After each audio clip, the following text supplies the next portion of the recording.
Terima kasih. Assalamualaikum warahmatullahi wabarakatuh.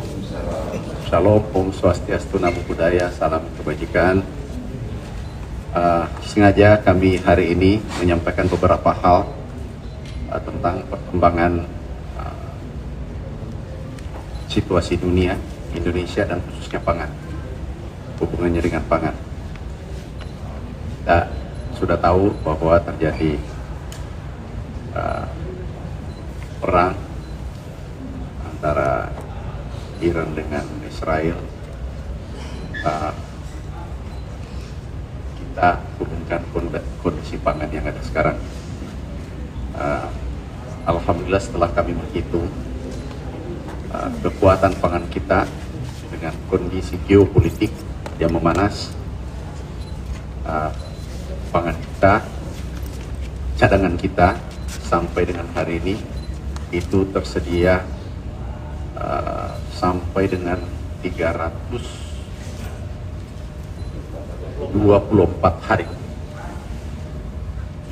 cadangan pangan kita, mulai dari cadangan Bulog itu 3,7, kemudian di Horeca 12 juta lebih, jadi 3,7, kemudian standing crop juga 10-11 juta, totalnya bisa bertahan 324 hari.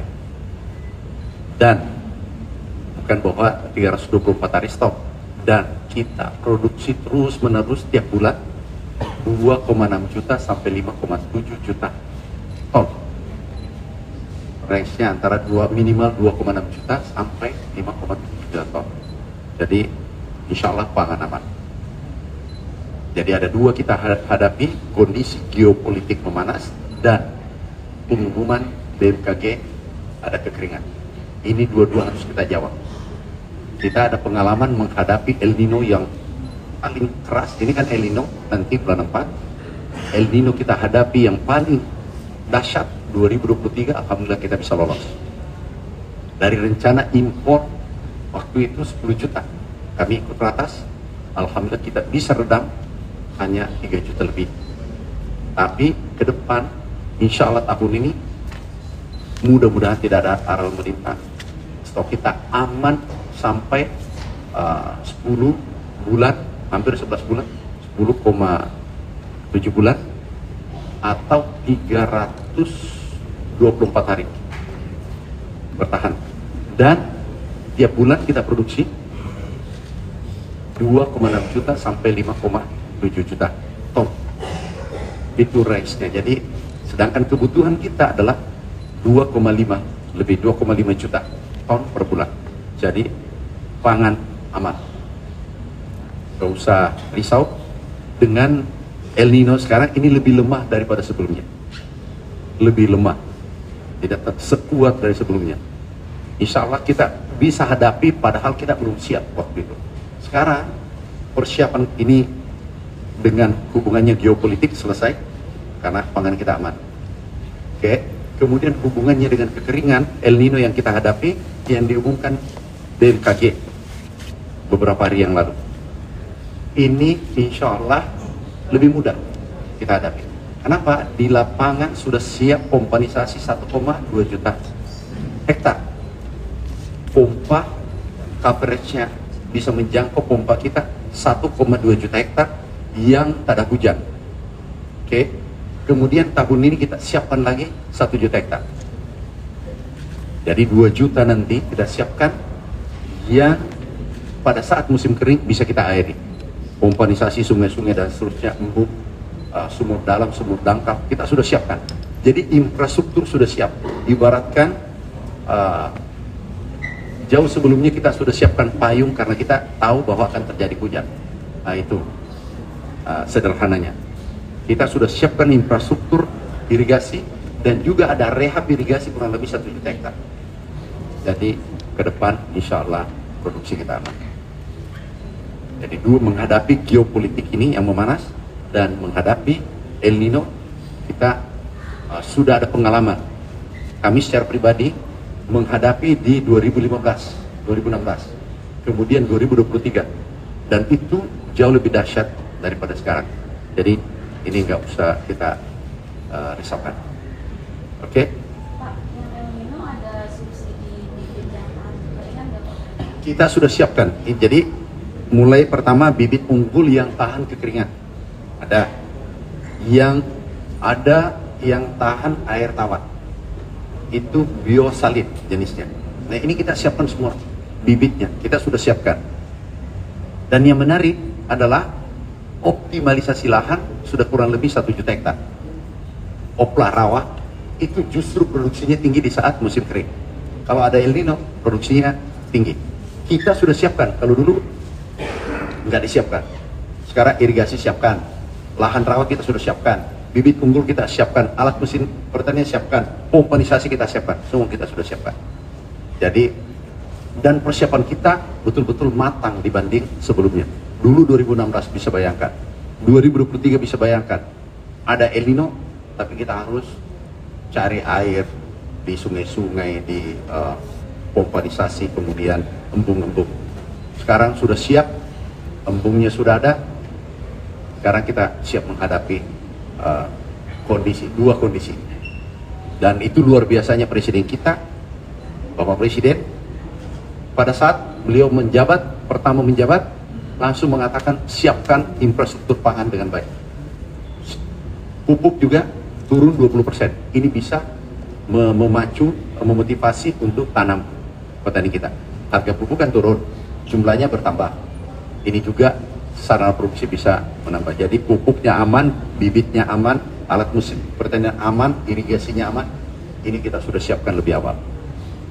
Dan juga saya tambahkan, sekarang stok kita 3,76 juta ton. Hari ini tertinggi sepanjang sejarah di bulan Maret dengan bulan yang sama. Paham maksudku?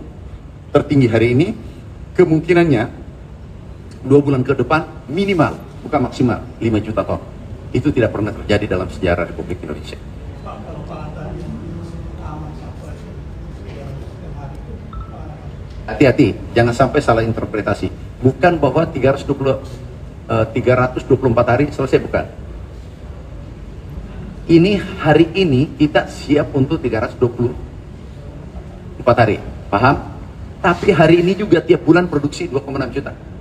Minimal, bisa sampai 5,7 juta. Paham maksudku?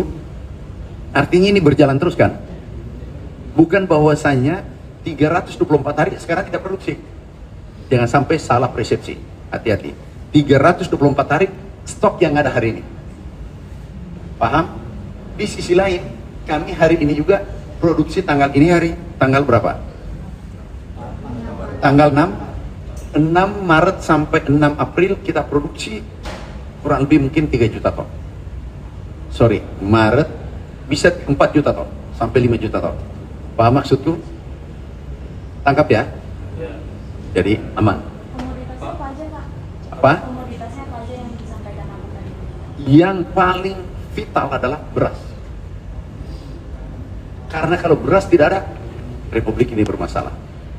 Makanya kita sebut pangan karena komposisi beras dalam konsumsi kita hari-hari itu paling tinggi, 65-70%. Tambah sayur, tambah telur, tambah lauk lainnya. Kalau daging tidak ada, masih bisa substitusi ke telur. Telur tidak ada, masih bisa ke ikan. Tapi kalau beras tidak ada. Ubi bisa, tapi itu bukan habitnya, bukan taste-nya beda lah. Umumnya masyarakat Indonesia. Kalau alokasi anggaran untuk mitigasi yang El Nino itu berapa Pak? Udah disiapkan. Jadi bukan gini, persiapannya bukan sekarang. Kami sejak Bapak Presiden dilantik, diperintah kami persiapkan dari sekarang. Jadi ini sudah berjalan. Ini sudah apa ya? Autopilot mungkin ya. Ini sudah berjalan sesuai on the right track, on track sekarang. Sudah jalan. Jadi bukan bahwa kita baru mau mengalihkan anggaran, enggak. Memang sudah dirancang kita sudah merancang pertanian Indonesia akan menghadapi segala kemungkinan El Nino, La Nina, konflik geopolitik memanas. Tiga-tiga itu kita sudah persiapkan. Jadi bukan ada kejadian ini, kemarin aku baca jangan sampai ada salah persepsi. Waduh, ada lagi El Nino. Yang kita hadapi kemarin, persiapan kita belum sempurna, jauh lebih berat kita hadapi dan bisa selesai dengan baik, bahkan swasembada. Oke? Pada malam kekeringan, petaninya sendiri diberikan dukungan operasional. Oh iya, Apa saja? pertama irigasi kemarin, alat mesin pertanian, benih yang ditanya tahan kekeringan kita siapkan dari sekarang. Jadi sekarang petani kita, alhamdulillah, kita kunjungan kemana-mana, mereka bahagia. Pupuk ini mungkin puncaknya petani bahagia. Kenapa? Presiden kita betul-betul memanjakan petani Indonesia. Bayangkan ada 13 regulasi dikeluarkan dalam 1 tahun, dan itu mungkin terbanyak regulasi dikeluarkan dalam sejarah Indonesia. Sektor pertanian mempermudah semua sarana produksi, terutama pupuk. Oke. Pak Menteri, kalau progres cetak sawahnya sendiri gimana Pak dari program pemerintah? Sudah tadi kita evaluasi cetak sawah, kami rancang menjadi pertanian modern, transformasi tradisional modern. Apa maksudnya? Seluruhnya menggunakan alat mesin pertanian, seluruh ini nanti produktivitasnya tinggi, indeks pertanamannya tinggi, dulu tanam 1 kali bisa 3 kali, kemudian mengelola dengan teknologi yang terbaru. Kami mimpikan, tapi ini kan butuh waktu, ini baru bahas tadi, semua cetak sawah yang baru itu setara dengan negara maju pengelolaan.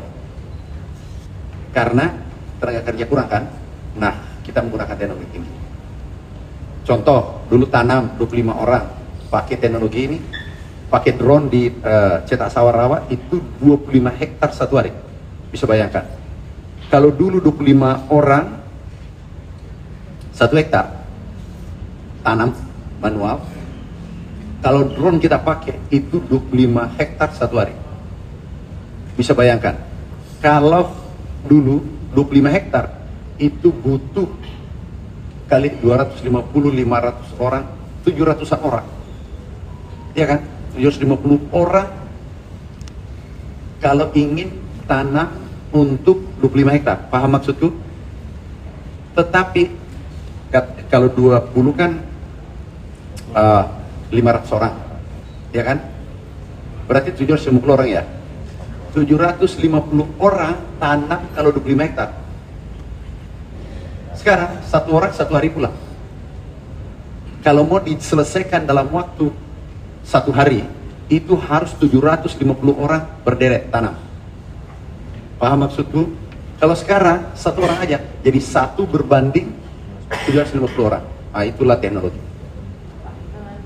Dengan penutupan serat Hormuz tadi, banyak pengamat yang bilang itu akan memicu krisis pangan di Indonesia. Berarti nggak benar gitu? Oh, pasti tidak benar. Mungkin bukan pengamatnya, bukan petani. Maklumi aja. Bukan sarjana pertanian asli. Seberapa optimis sih Pak? Lah, bukan optimis, sudah sekarang banyak berasnya. Itu sudah selesai. Sampaikan salam hormatku bahwa insya Allah omongan saya benar. Kenapa? Barangnya sudah ada, kita sudah terlatih menghadapi, dan beras tidak impor, jadi nggak berhubungan. Kira-kira apa yang menyulitkan kita? Palingan bahan baku pupuk kan, tetapi alternatifnya kita ambil dari Rusia, Laos, Australia. Kami sudah perhitungkan semua.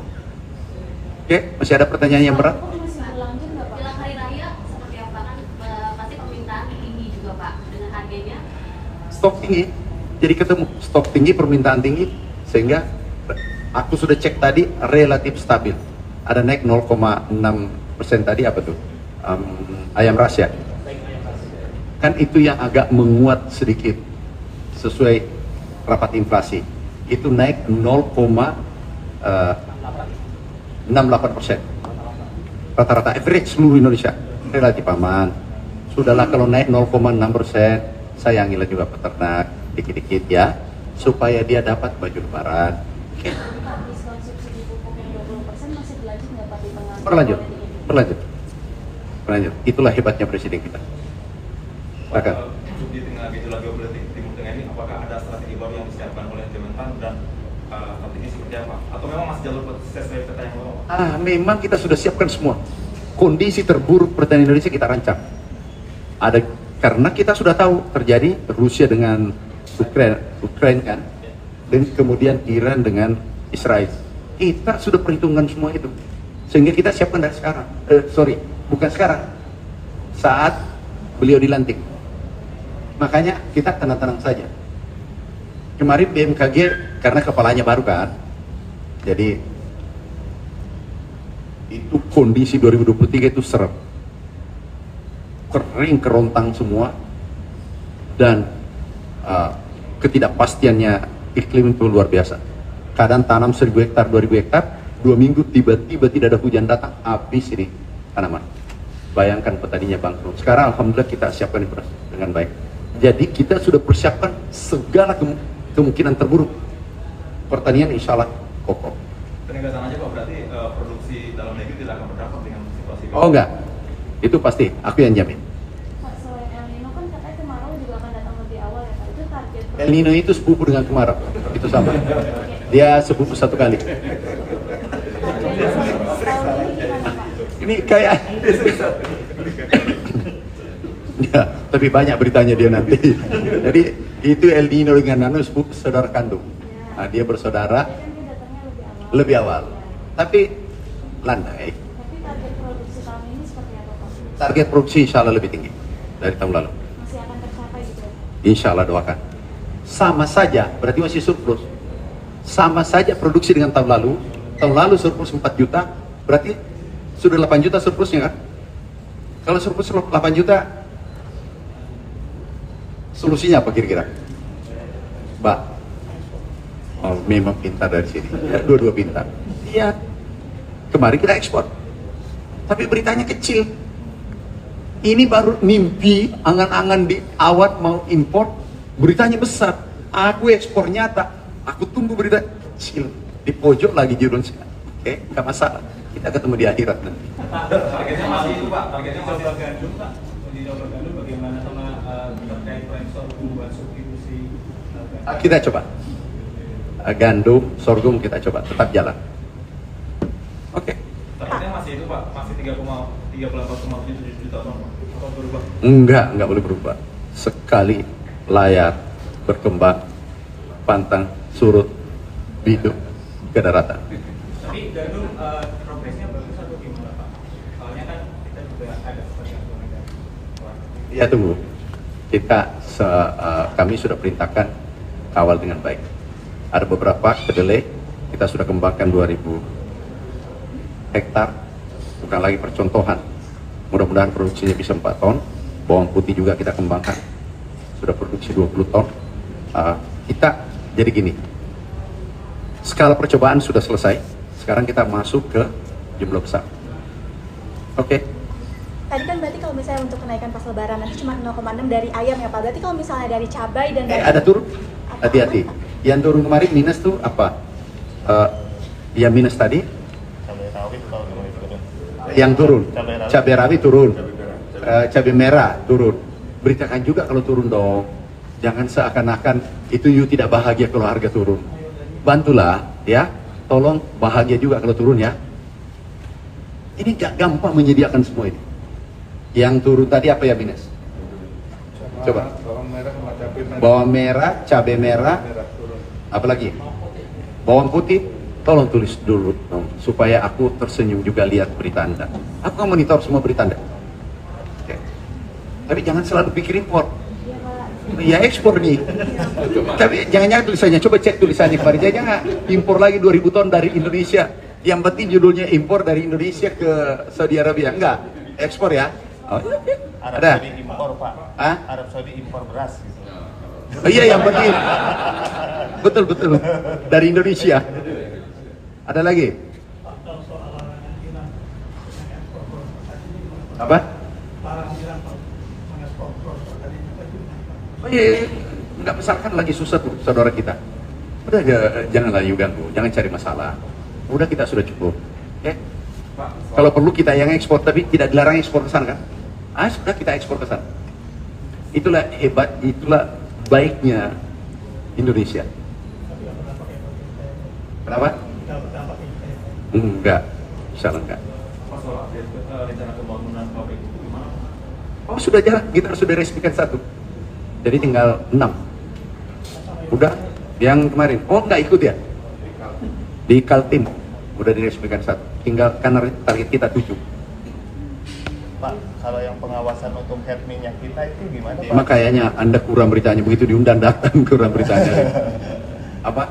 Pengawasan untuk head minyak kita kan kadang-kadang masih suka Ya, masih ada nakal-nakal dikit, tapi ditindak. Percaya ditindak. Seluruh Indonesia menyebar tim. Di provinsi dipimpin oleh Dirkrimsus, di kabupaten Kasat Reskrim. Seluruh Indonesia. Pak, besok jadi pelepasan beras ekspor ke Arab. Kan sudah. Yang kapalnya Yang dari persiapan kapalnya kemarin katanya ada persiapan kapal. Ya sudah, kita biarlah yang orang teknis urus. Nah, kalau no, carikan aku mau ekspor lagi. Ya. Pak, Ini lagi. sapi dari Brazil itu kan kemarin sampaikan 50.000 untuk satu ekor. Itu nilainya berapa? Oh, nanti tanya pengusahanya. Itu swasta bukan kita. Saya cuma datang minimal 50.000. Tapi target 100.000. Itu perah semua atau? Dua-dua kayak. Sapi perah dengan pedaging. Pak, kemarin tuh pengamat ada wanti-wanti perjanjian dagang yang AFT itu bisa bikin yang kan Bapak mau bikin peternakan terintegrasi ya. Itu akan mengganggu itu Pak. Karena terganggu. Perjanjian dagang AFT itu Pak. Sekarang selama kita cukup, masa mau keluar rekomendasi dari sini? Di jam peternakan. Kalau kita cukup, keluarkan nggak rekomendasi impor? Ya itu namanya dagang. Jadi win-win solution. Jadi kita semua nyaman. Benar nggak? Aku tanya. Ini kan kalau menteri, ya palingan saya 3 tahun lebih. Kalau tidak reshuffle, ya kan? Kira-kira mau keluarkan rekomendasi? Oh, udah, itu tulis. Berarti dipastikan kayak memang nggak akan Enggak keluarkan kalau kita cukup atau surplus, iya kan? Mikir juga kan jaraknya jauh, nah kita produksi dalam negeri. Sederhana, jangan dibuat sulit. Oke, masih ada enggak biar puas. Soal temuan yang di dalam kemarin yang di bawah, kan Bapak selalu menggaungkan bahwa tidak ada lagi di bawah pasti penindakan. Oh iya, ditindak. Ada anu? Oh enggak ada. Saya baru ke Bapak Nas. Udah, karena langsung bergerak. Kemarin langsung saya detail. Pak Kapolri, saya sudah bicara, kabar saya bicara, langsung ke Dirkrimsus Jakarta. Karena ada juga di Jakarta. Langsung cek langsung, tindak. Bukan dihimbau, tindak. Pak, soal impor itu Pak, nenek ayam. Ya kenapa? Oh itu memang kita masih impor. Tapi ada berita baik, cuma daripada tulisanmu banyak banget, nanti ketemu lagi. Ada berita baik, tenang aja. Udah, hubungannya pertanyaan Anda. Hah? Udah banyak. Apalagi? Pak, kalau yang swasembada gula progresnya Pak? Oh insya Allah, baik. Insya Allah tahun ini kita target white sugar nggak diimpor. Doakan ya. Dan El Nino, La Nina tidak berdampak. Produksinya Pak? Hah? Produksinya targetnya? Ya mudah-mudahan dia sekarang kan 2,6 ya, 2,7. Mudah-mudahan bisa capai ini. Ada stimulus sendiri Pak untuk Iya, petani? udah plasma kita bantu. Plasma masyarakat kita bantu, bongkar rampung segala macam. Itu anggarannya 1,7 triliun. Udah kita bantu. Stimulus. Pak, yang ada sumur dan lain-lain itu kan kemarin yang kena nggak semua pertanian ya, peternakan juga. Apa itu? Sapi-sapi ternak di Aceh dan lain-lain itu kan kemarin kena bencana habis banyak. Ada nggak sih bantuan ada pemerintah? Nanti aku sampaikan lagi pertemuan berikutnya dengan Anda. Beritanya kan sudah banyak nih. Apalagi? Pak, ini Pak, progres Ini datang. Ini menyerangi ini pasangan. Bapak, Apa tuh? progres cetak sawah ulang di Sumatera itu udah sampai mana sih Pak? Kemarin kalau di pemerintah pusat ya. Oh iya. Ada budget itu Sudah jalan. berapa persen, Pak? Sekarang nanti di tenis dia ada rapat di atas. Ya, yang jelas tim di lapangan jalan terus. Yang kami targetnya adalah yang ringan dulu, karena yang ringan sedang itu 90%. Ini dulu selesai. Yang 5%-nya 10% belakangan. Yang penting bergerak dulu ekonomi. Jadi kita strategi bekerja di lapangan yang ringan dulu supaya ekonomi berputar. Dan saya sudah dari sana. Hah? Oh ya pasti. Oke.